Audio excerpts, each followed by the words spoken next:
नमस्कार दोस्तों, आपका मेरी YouTube। आज मैं आपको अमावस्या और पूर्णिमा दो बहनों की कहानी सुनाने जा रही हूँ। अगर आपको ये कहानी पसंद आए तो कमेंट बॉक्स में ओम नमः शिवाय जरूर लिखिए। साथ ही अगर आपने अभी तक मेरे चैनल को सब्सक्राइब नहीं किया तो सब्सक्राइब कर लीजिए और बेल आइकॉन पर क्लिक जरूर कीजिए, जिससे हमारे वीडियो के नोटिफिकेशन आपको मिलते रहें। अब सुनिए ये कहानी। किसी राज्य में एक राजा रानी थे। उनके दो बेटियां तथा दो बेटे थे। उनकी एक बेटी का नाम अमावस्या और दूसरी बेटी का नाम पूर्णमस्या था। पूर्णमस्या बहुत ही धार्मिक प्रवृत्ति की थी। वह हमेशा पूजा पाठ किया करती थी और गाय की सेवा किया करती थी और सारा काम करती थी। और अमावस्या की पूजा पाठ में कोई रुचि नहीं थी। वह कभी भी पूजा पाठ नहीं करती थी और ना ही कोई काम किया करती थी। लेकिन दोनों बहनें एक दूसरे को बहुत प्यार करती थीं। लेकिन राजा रानी का व्यवहार पूर्णिमा के प्रति अच्छा नहीं था। वो अमावस्या को चाहते थे और अपने दोनों पुत्रों को प्यार करते थे। तो राजा रानी अपने पुत्र का ज्यादा ख्याल रखते थे। धीरे धीरे समय बीतता है और राजा रानी के बच्चे बड़े हो जाते हैं। राजा अपने बेटों का विवाह कर देते हैं और राजा की दोनों बेटियां भी बड़ी हो जाती हैं। फिर सब राजा से कहते हैं कि अब इनका विवाह कर दीजिए। राजा ने कहा, हाँ, विवाह तो करना ही है। तब रानी राजा से कहती हैं कि पूर्णमस्या का विवाह किसी बड़े घर में मत करना, क्योंकि इसे तो काम करना पसंद है, गाय की सेवा करना पसंद है, भजन कीर्तन और कथा कहानियां सुनना पसंद है, पूजा पाठ करना पसंद है। अगर यह बड़े घराने में गई तो ये सब नहीं कर पाएगी, इसलिए इसकी शादी किसी गरीब के घर में ही कर दीजिए। राजा ने कहा, ठीक है।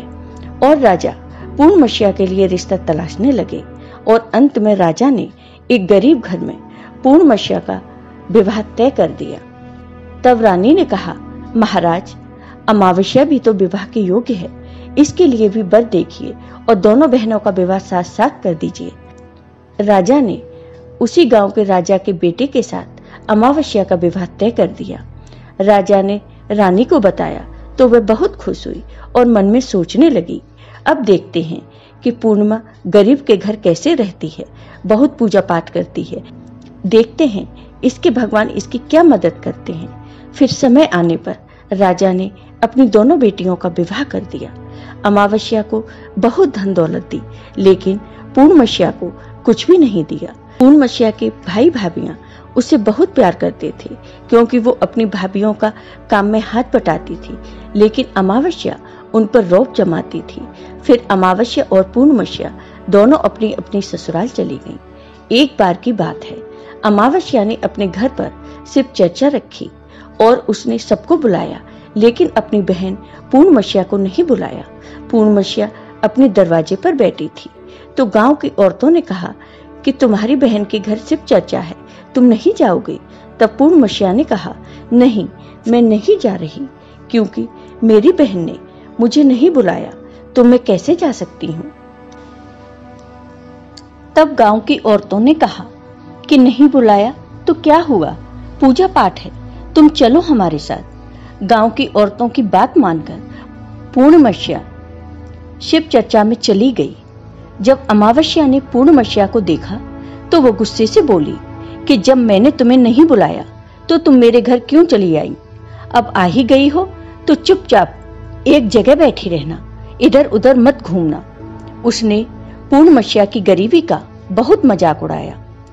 पूर्णमस्या की आंखों से आंसू बहने लगे और वह भगवान शिव से प्रार्थना करने लगी, हे भगवान, मुझ पर आप कब कृपा करेंगे? आखिर मेरा कसूर ही क्या है? क्या पूजा पाठ करना, गाय की सेवा करना, काम करना गलत है? भगवान, अब मुझ पर रहम करो। इस तरह वो भगवान से विनती करती रही। शिव चर्चा पूरी हो गई और अमावस्या ने सबको प्रसाद दिया, लेकिन पूर्णमस्या को प्रसाद नहीं दिया। वो वहां से बिना प्रसाद के वापस आ गई। वह रास्ते में सोचती है कि घर पर बच्चे प्रसाद मांगेंगे तो मैं क्या कहूंगी।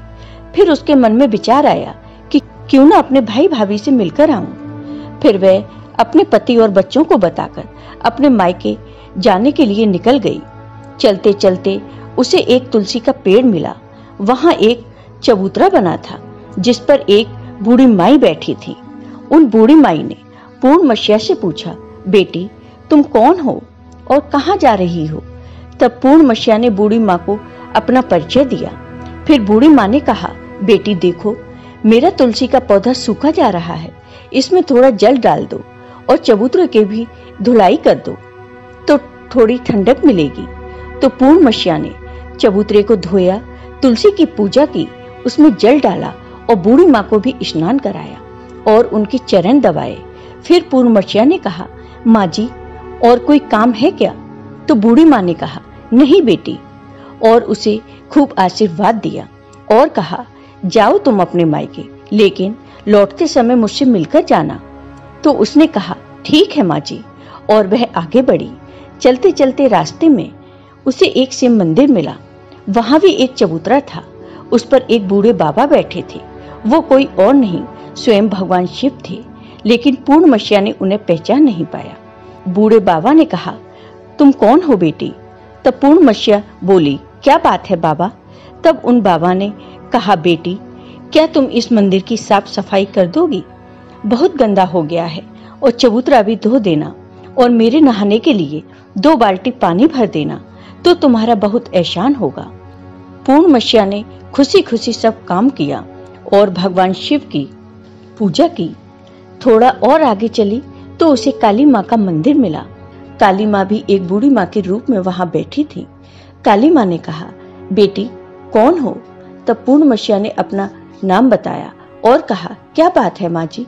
तब बूढ़ी माँ ने कहा, बेटी यहाँ सब लोग पूजा पाठ करके चले जाते हैं, कोई मंदिर साफ नहीं करता। देखो मंदिर कितना गंदा हो गया है, जरा इसकी साफ सफाई कर दो। पूर्णमस्या ने मंदिर की साफ सफाई की, माँ का श्रृंगार किया, पूजा की। उसके बाद बूढ़ी माँ को स्नान कराया और हाथ पैर दबाए। फिर वह आगे बढ़ी तो एक नदी मिली। वहां भी एक बूढ़ी माँ बैठी थी। वो कोई और नहीं, गंगा मैया थी। उन्होंने कहा कि बेटी कौन हो तुम? तब उसने अपना नाम बता दिया। फिर बूढ़ी माँ ने कहा, बेटी यहाँ सब स्नान तो करते हैं, लेकिन कोई साफ सफाई नहीं करता, तुम यहाँ की साफ सफाई कर दो। उसने वहां भी सफाई कर दी। फिर वो बूढ़ी माँ भी उसे आशीर्वाद देती हैं। फिर वह नाव में बैठकर नदी के उस पार जाती है तो नाव में फूल बिछे होते हैं और वह फूल की नाव में बैठकर अपने मायके पहुंच जाती है। भाई भाभी पूर्णमस्या को देखकर बहुत खुश होते हैं और उसकी खूब खातिर करते हैं। फिर सब खूब बातें करते हैं। सुबह जब ननद जाने को तैयार हुई तो भाभी ने एक लाल साड़ी दी और कहा, ननद जी इस साड़ी को पहन लो और हाँ जल्दी जल्दी आया करो, बहुत दिनों के बाद आती हो। तब ननद ने कहा, ठीक है भाभी, आप जब भी मुझे बुलाओगी मैं आ जाऊंगी। फिर पूर्णमस्या ने लाल साड़ी पहन ली और 16 श्रृंगार कर लिया। भाभीियों ने थैला भरकर उसे सामान धन गहने दिए। पूर्णमस्या घर से निकल गई। चलते चलते रास्ते में वही नदी मिली और नाव भी। नाव में बैठकर वह उस पार पहुंची तो वही बूढ़ी माई मिली, जो और कोई नहीं गंगा माँ थी। उन्होंने कहा, बेटी आ गई अपने मायके से? पूर्णमस्या ने कहा, हाँ माँ जी। तब बूढ़ी माँ ने एक थैला दिया और कहा, इसे ले जाओ। मैं कहाँ रखूंगी, ये बहुत भारी है, और हाँ इसे रास्ते में मत खोलना, घर जाकर ही खोलना। पूर्णमस्या ने कहा, ठीक है माँ जी, और वह वहां से चल दी। आगे चली तो काली माँ का मंदिर मिला। वहां भी बूढ़ी माँ थी। उन्होंने भी पूर्णमस्या को एक थैला दिया। अब उसके पास 3 थैले हो गए। फिर कुछ आगे बढ़ी तो शिव मंदिर मिला। वहां भगवान बूढ़े बाबा के रूप में बैठे थे। उन्होंने भी उसे एक थैला दिया। वो लेकर पूर्णमस्या आगे बढ़ी तो तुलसी माँ मिली। उन्होंने भी एक थैला दे दिया। अब पूर्णमस्या अपने घर पहुंच गई और वो 5 थैले खोलने लगी। सबसे पहले उसने अपने मायके का थैला खोला। उसमें खाने पीने की चीजें, कपड़े और गहने वगैरह थे। उसने खाने की चीजें और कपड़े अपने बच्चों को दिए तो बच्चे उन कपड़ों को पहनकर बहुत खुश हुए। दूसरा थैला जो गंगा माँ ने दिया उसे खोला तो उसमें सोना चांदी भरा था। तीसरा थैला जो काली माँ ने दिया था उसमें 16 श्रृंगार भरा था। चौथा थैला जो भगवान शिव का था उसमें सब खुशियां थी, धन संपत्ति सब कुछ था। पांचवा थैला तुलसी माँ का, उसे खोला तो उसमें चावल गेहूं सब भरा था। अब पूर्णमशिया के घर किसी प्रकार की कोई कमी नहीं थी।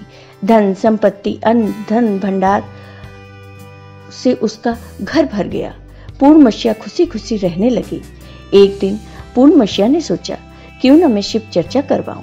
फिर पूर्णमशिया ने शिव चर्चा रखी तो सबको बुलाया।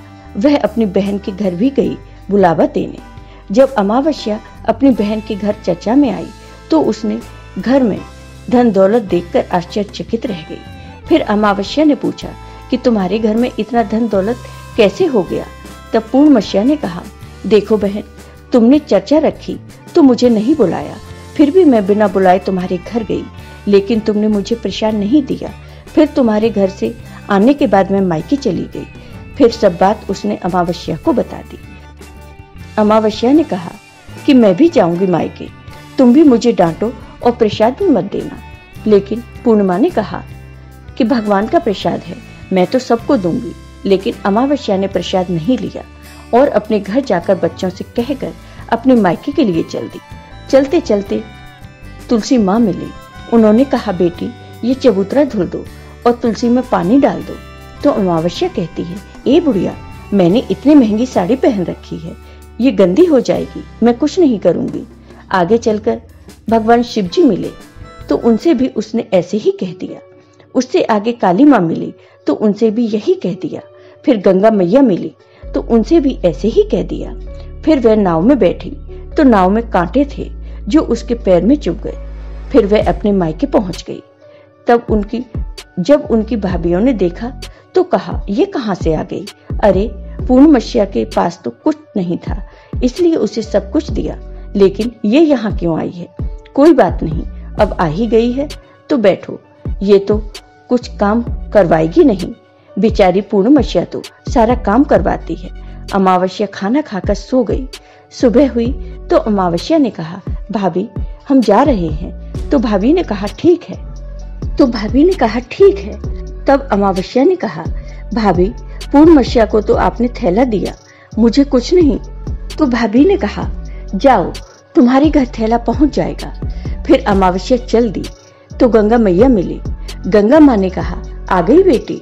तो उसने कहा, आपने पूर्णमशिया को थैला दिया, मुझे कुछ नहीं दोगी। तो गंगा मैया ने कहा, ठीक है जाओ बेटी, हम घर भिजवा देंगे। ऐसे ही काली माँ, भगवान शिव और तुलसी माता ने भी कह दिया। जब वह घर पहुंची तो उसके आंगन में 5 थैले रखे थे। जब अमावस्या 5 थैले खोलती है तो किसी में मिट्टी, किसी में ईंट पत्थर, किसी में सांप बिच्छू थे। उसने अपना माथा पीट लिया और कहा, हे भगवान, हमें मायके में भी कुछ नहीं मिला और इधर भी कुछ नहीं मिला। फिर अमावस्या दौड़कर पूर्णमशिया के पास जाती है और कहती है कि तुझे इतना सब मिला, मुझे कुछ भी नहीं। तब पूर्णमशिया ने कहा, मैं मायके जाती हूँ तो भाभीियों के साथ काम करवाती हूँ, और तुमने तो भाभी की कभी भी मदद नहीं की, तो भाभी तुमको क्या देती। गंगा माँ को तुमने ठुकरा दिया, शिव जी, काली माँ, तुलसी माँ, सबको तुमने ठुकरा दिया, इसलिए भगवान ने तुम्हें कुछ नहीं दिया। तब अमावस्या कहती है, बहन मुझे माफ कर दो, मैंने सदा तुम पे अत्याचार किया, लेकिन इसमें मेरा कोई कसूर नहीं था। मुझे भी बताओ, अभी मुझे नहीं मिला, लेकिन मैं भक्ति करके सब प्राप्त कर लूंगी। तब पूर्णमशिया ने कहा कि बहन देखो, 3 सूत्र का ज्ञान ले लो। पहले सूत्र में दया मांगना, दूसरे सूत्र में चर्चा करना और तीसरे सूत्र में 108 बार ओम नमः शिवाय का जाप करना। बहन, भगवान ने जो 3 सूत्र दिए हैं वो प्रसाद के रूप में स्वीकार कर लेना और हृदय में बसाना। मैंने सच्चे मन से भगवान का पूजा पाठ किया, सबकी मदद की, सबका काम किया, इसलिए मुझे सब कुछ मिला और तुम्हारे पास जो भी था वो भी खत्म हो गया। तब अमावस्या अपने घर गई और वह पूजा पाठ करने लगी और भगवान शिव से माफी मांगने लगी। जय हो भगवान शिव की। आपको ये वीडियो पसंद आया हो तो कमेंट बॉक्स में कमेंट करके जरूर बताइए। साथ ही मेरे वीडियो को ज़्यादा से ज़्यादा शेयर करिए। धन्यवाद।